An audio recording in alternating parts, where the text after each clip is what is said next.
and we're gonna continue.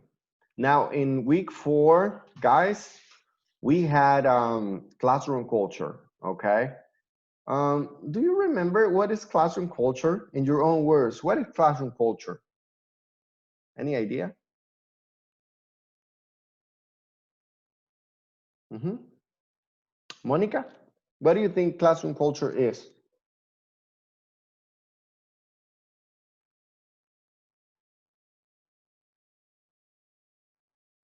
Monica, are you there? Or Gabriela, what do you think, Gabriela?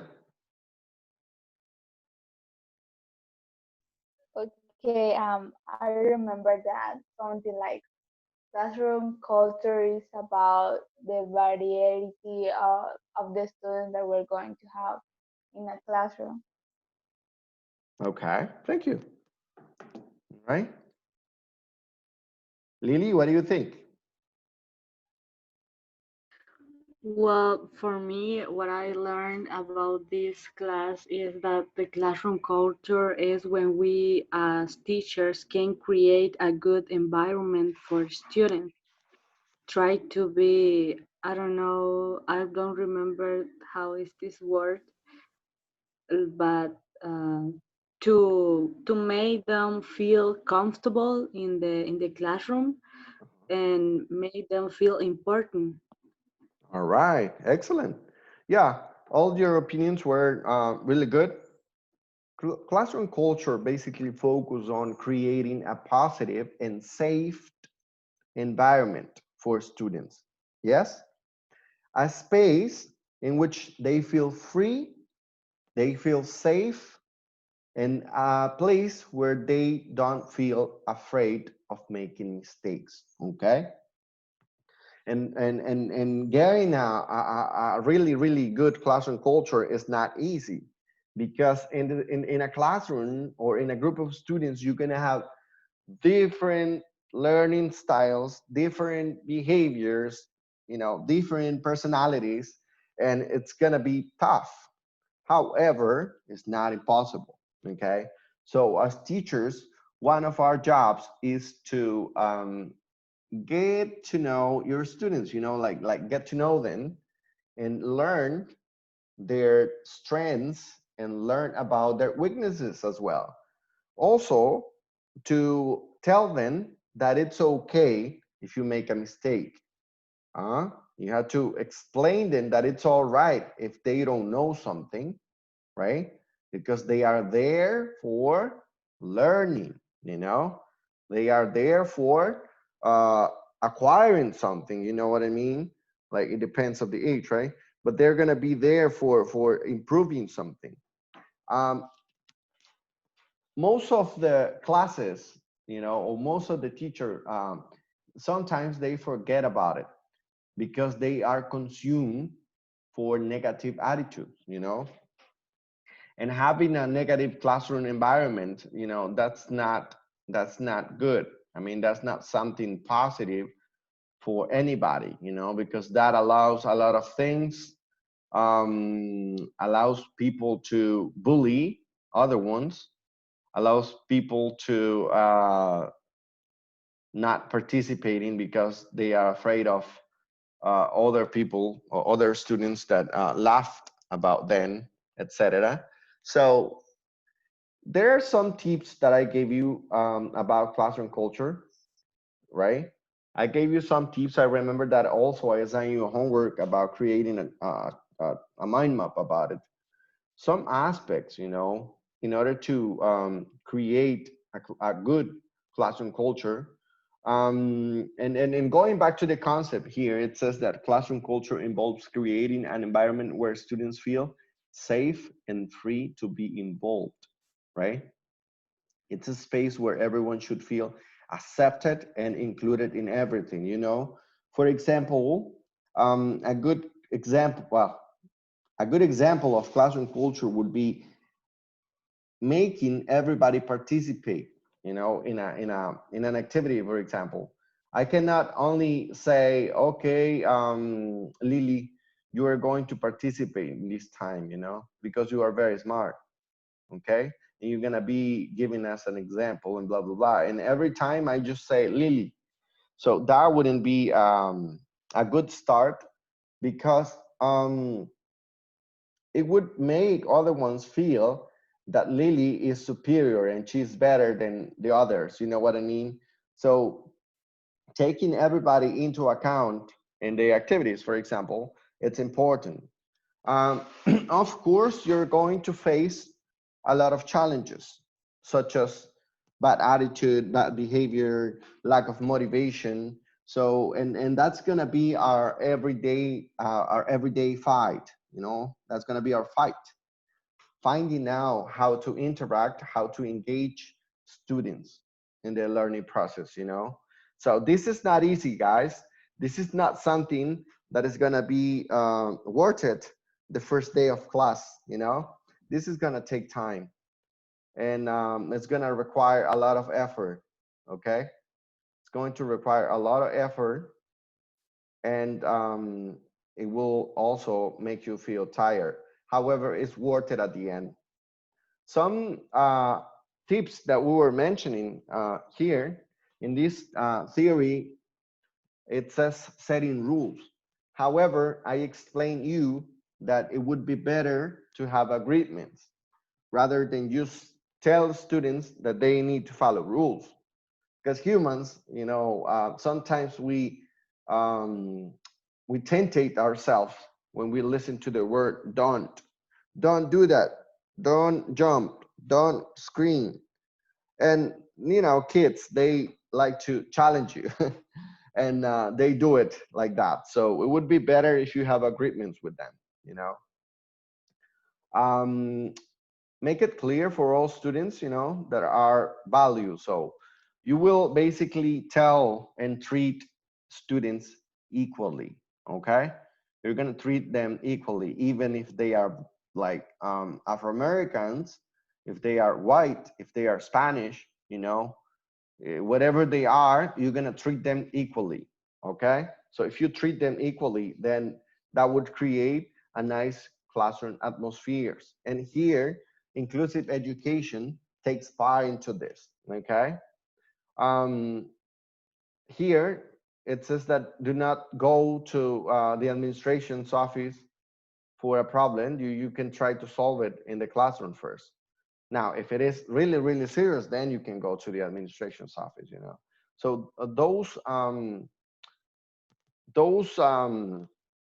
short talks that you can have with these kind of students can help you to increase confidence in the class. Because if you talk to example, you have two students in a classroom and they start like arguing, and then you at the end of the class you talk to them, and then you try to fix the problems and you talk to them straight, you know. And then if you look at their eyes and if you talk to them and you talk about the advantages or disadvantages of what they're doing, and if they understand it, they're gonna feel comfortable with you, you know, and they're gonna find and they're gonna talk to you next time they have a problem. So also you don't have to label people, you know, or marginalize people, you know. Like if you have a difficult case or somebody that is hyperactive and he's always moving, assign that kid a responsibility in order to just like pointing out at him and telling him or her, oh no, that kid is the devil and blah blah blah, you know, because it won't help. It won't help. Like tagging them, it won't help. So I highly recommend you to treat them equally, even though they have some misbehavior problems. Okay. So basically, those were the tips, you know, and there are many tips here, but the most important ones were the ones that I mentioned. It. So in the test, I can probably ask you about classroom culture, okay, about its importance.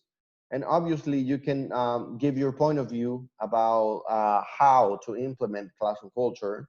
You can even give some tips, or you can even give your own point of view based on a reality as well, okay? So that was basically week 4, all right, about classroom culture. Now we have week 5. Stop me if you have any question, okay? So here in week 5, here we have learning factors. Here we have a lot to say because there are many factors that affect the learning process. In our reality, for example, we have economic problems, we have curriculum problems, we have what? Access to education problems. We have a lot of barriers here, you know?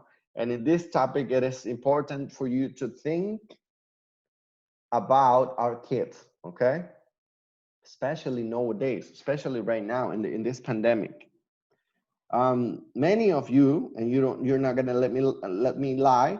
Many of you don't have all the necessary resources for studying, and I know that you're making a really, really big effort to be here. I know that internet connection fail. I know that when it rains, it's difficult. I know that you probably don't have the best computer in the world, but you're trying, okay? And then the good thing is that you are here. There are many kids that they do their best, you know, they climb trees to get signal. They go to mountains just to get signal. And also they try, you know, they try to learn and to do their homework from their phones, from their tablets. So they are trying hard. However, this is not just the student's fault or parents' fault. These problems goes beyond that, and it has to do with the investments that our governments take, you know, because they sometimes they should invest more in education and they don't do it. So those are some learning factors that we have in our reality, plus these ones that we have in this list that are also important. We have intelligence, attitude, personality, motivation, and attitude, learner preferences, learner belief, and age of acquisition. All of these factors have something to do when learning a second language, for example, plus the ones that I mentioned, it, which are economic, right? Intelligence, for example, according to the research that we have in this presentation, it has been said that probably people with higher IQs, they are good at tests, but does not define how well somebody that is not like as that smart will learn, you know, in a less speed than somebody that has a high Q, because probably these people that are not really really good at solving tests, probably they are good at speaking, you know, probably they're good at listening.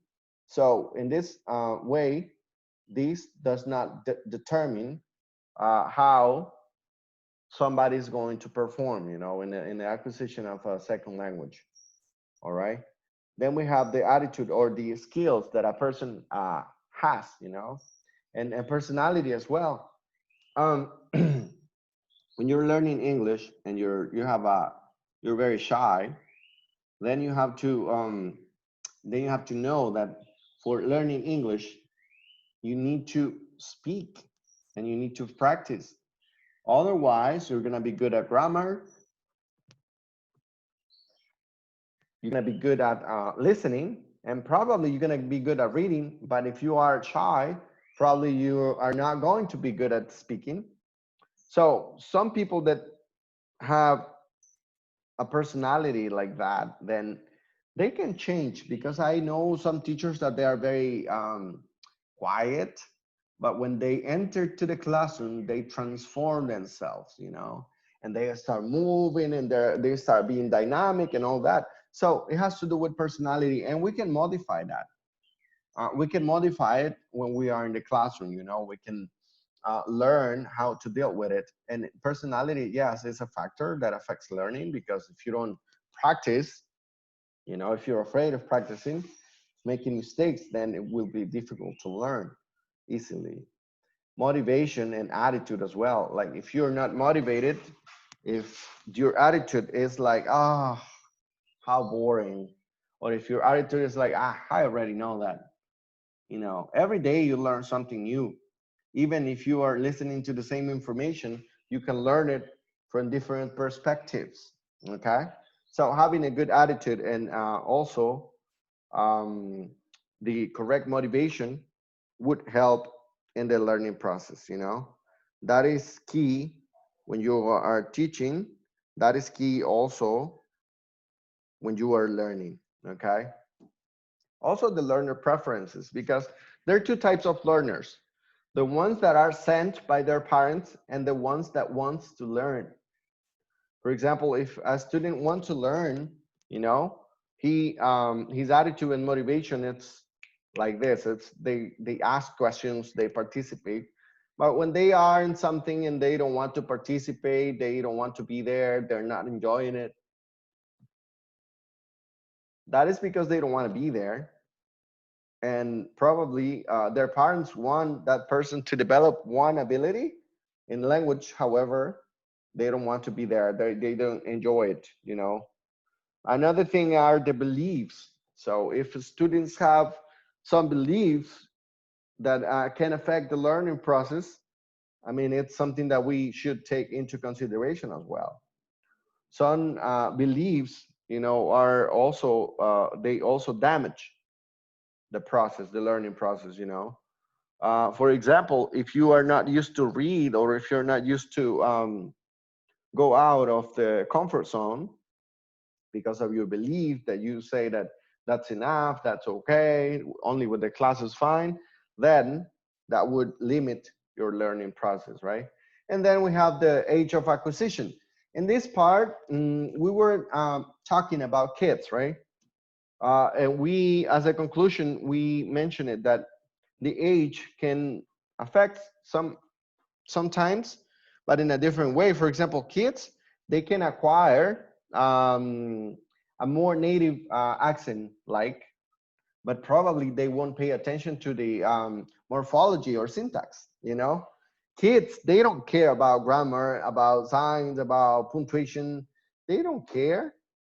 Probably they care about vocabulary and things that they like, images, stuff like that. They love that. However, they don't pay attention if you start explaining grammar aspects and all that. And young adults, on the other hand, they can probably learn in a very good way both the syntax and morphology, and also they can learn faster than adults, because that is the best age, according to some researchers, for learning a language, because they are aware of what they're doing. Maybe you're going to have some issues with the behavior, but they will learn faster.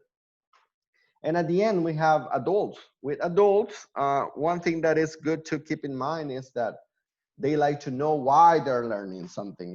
They are aware and they have great experience of learning. They had experience in the area. They have got classes before. They have gotten classes before, so they know. And one thing that they care about is that they like to know how useful is going to be what he or she is learning for life. They don't really care about some other things that are not useful for them. So that is one characteristic of adults. So age, as you can see, can be somehow a factor that affects learning in different ways, right? Basically, that was the core of this presentation. All right. I don't know if you have any question before ending this call. Is there any question about the midterm, about the points? I don't know, something about the information here. Is there any question?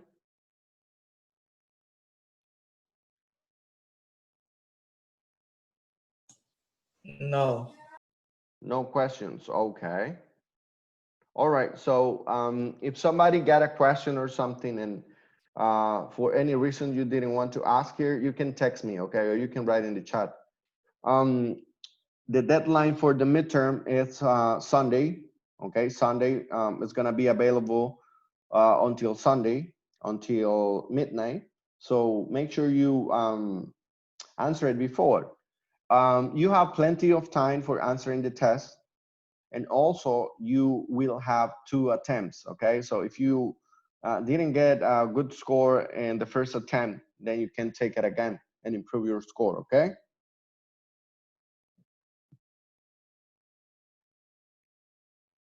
So, Okay. if you don't have any question, I'll see you next week. Okay. Good luck in the test. Okay, teacher. Thank you so much. All right. Have a good afternoon. You too.